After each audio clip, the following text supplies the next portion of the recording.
દિયોદર તાલુકા પંચાયતના પ્રમુખ ઉપપ્રમુખની ચૂંટણી રદ થવાનો મામલો।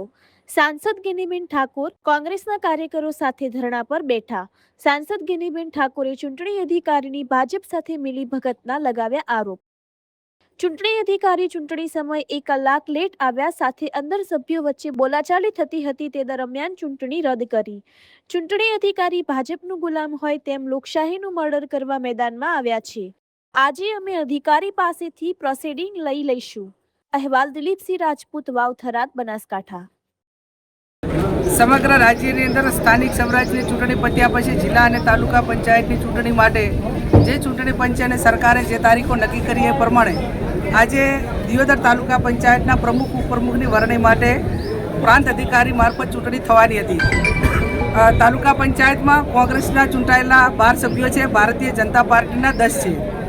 કોંગ્રેસ તરફથી ઉમેદવારી પ્રભાબા અને ઉપપ્રમુખ તરીકે પાનાબેન આ બંને ઉમેદવારી નોંધાવી હતી। અમારા તાલુકા પંચાયતના 12 સભ્યો એ 10:30 વાગ્યાથી કરીને સભાખંડમાં આવી ગયા હતા। ચૂંટણી અધિકારી કોઈની સરકારની ભલામણ કે સરકારની મિલીભગત અને એમના આદેશ પ્રમાણે જે સમય મર્યાદા નક્કી કરેલી હતી એના કરતાં 1 કલાક લેટ આવ્યા અને આવ્યા પછી જે અગાઉ એમને એડવાન્સ પ્રી પ્લાન બનાવ્યો હોય એ પ્રમાણે ભારતીય જનતા પાર્ટી પાસે બહુમતી ન હોવાથી એમની પાસે બહુમતી નથી, માત્ર એમના 10 સભ્યો હતા એટલે તાલુકા પંચાયત એમની બનવાની નથી।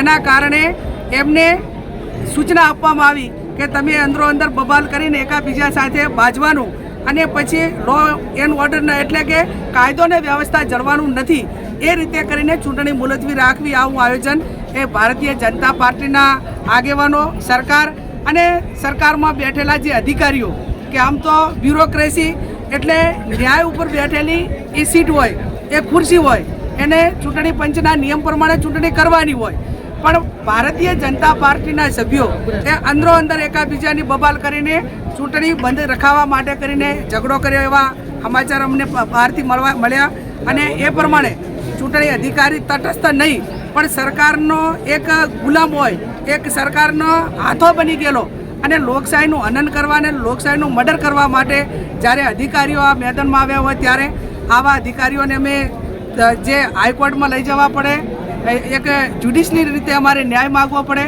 તો એ ન્યાય પણ માગીશું। અને એના ઉપરાંત પણ પ્રાંત અધિકારી કે જે ચૂંટણી અધિકારી છે એમને ભારતીય જનતા પાર્ટીના કાર્યકરોએ એમને ગાડીની હવા કાઢી હોય કે એમના ઉપર કોઈ કપડાં ફાડવા માટેનું કે માટેનો પ્રયત્ન કર્યો હોય એ પણ ભારતીય જનતા પાર્ટીના સભ્યોએ કર્યો છે, કેમ કે એમને કોઈ પણ ભોગે ચૂંટણી મુલતવી રાખવી એ એમનો પ્લાન હતો અને એ પ્લાન પ્રમાણે આજે હું પણ પ્રાંત અધિકારીને ચૂંટણી અધિકારીને મળી એમને કીધું કે ભાઈ 27 તારીખ મેં આપેલી છે એટલે આજે અમે એમની પાસેથી પ્રોસિડિંગ લઈ લઈશું, પણ ભારતીય જનતા પાર્ટી એ સત્તા આગળ એને નથી લોકશાહી દેખાતી, સામ દામ દંડ ભેદ ત્યાં સુધી તો હતું જ, પણ હવે અધિકારીઓનો પણ દુરુપયોગ કરીને આ ચૂંટણી મુલતવી રાખીને તાલુકા પંચાયત કોંગ્રેસની બનતી અટકાવી છે।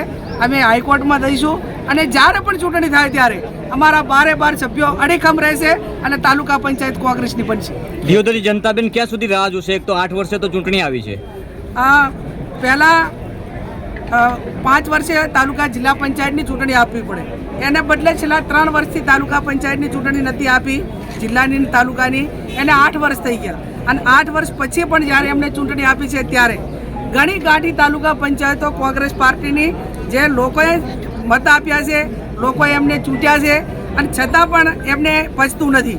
ત્યારે ભૂતકાળની અંદર કોંગ્રેસની સરકારો હતી, બીજી સરકારો હશે, પણ ક્યારેય બહુમતી આવેલા સભ્યોને કે બહુમતી જે પાર્ટીને મળી હોય એને આ રીતે લોકશાહીનું હનન કે લોકશાહીની હત્યા કરવા માટેનું કામ એ ભૂતકાળમાં કોઈ સરકારોએ કોંગ્રેસને નથી કર્યું। ત્યારે આ લોકો સામ દામ દંડ ભેદને અધિકારીઓ, પોલીસ તંત્ર અને પ્રાંત અધિકારીઓ કે ચૂંટણી અધિકારીઓ હોય એમને પણ તટસ્થ રહેવા દીધા નથી। એ આવનાર સમયની અંદર સમગ્ર દેશની અંદર આ એક આ લોકશાહી ખતમ કરવા માટેનું અને બંધારણને ખતમ કરવા માટેનું કામ એ આ ભારતીય જનતા પાર્ટી કરી રહી છે।